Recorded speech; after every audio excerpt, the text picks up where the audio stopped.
السلام علیکم ورحمۃ اللہ۔ یہ سوال ہے کہ نماز میں وسوسے کیوں آتے ہیں؟ کیا یہ شیطان کی طرف سے ہوتے ہیں یا بندے کی اپنی کوتاہی ہوتی ہے؟ جی، یہ وسوسے اکثر لوگوں کو آتے ہیں، کوئی خاص ہی اللہ کا بندہ ہو جو اس سے محفوظ ہو تو ہو۔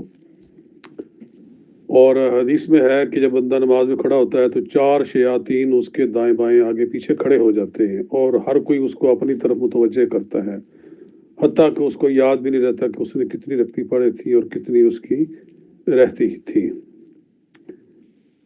تو یہ شیطان کی طرف سے ہوتا ہے۔ اللہ تعالیٰ سے استغفار کرنی چاہیے اور کوشش یہ کرنی چاہیے کہ جو آپ تلاوت کر رہے ہیں اس کے معنی کے اندر غور کریں۔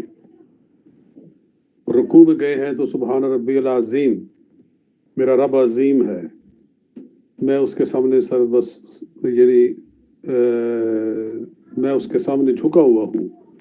سجدے میں سمجھے کہ میں اس کے سامنے سجدے میں گرا ہوا ہوں، وہ میرا رب ہے، میں اس کا بندہ ہوں، اور سبحان ربی العالی، میرا رب بہت اعلیٰ ہے، بلند ہے۔ تو جب وہ معنی کے اندر، اور اس طرح تشہد پڑھے گا تحیات للہ، اس کے معنی کے اندر غور کرتا جائے گا تو وہ بہت حد تک شیطان کے وسوسے سے محفوظ ہو جائے گا۔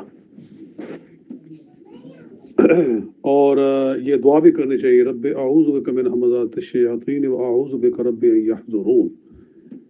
یہ قرآن پاک کی آیت ہے، اس کو اگر زیادہ پڑھیں گے تو انشاءاللہ شیطان سے پناہ ملے گی۔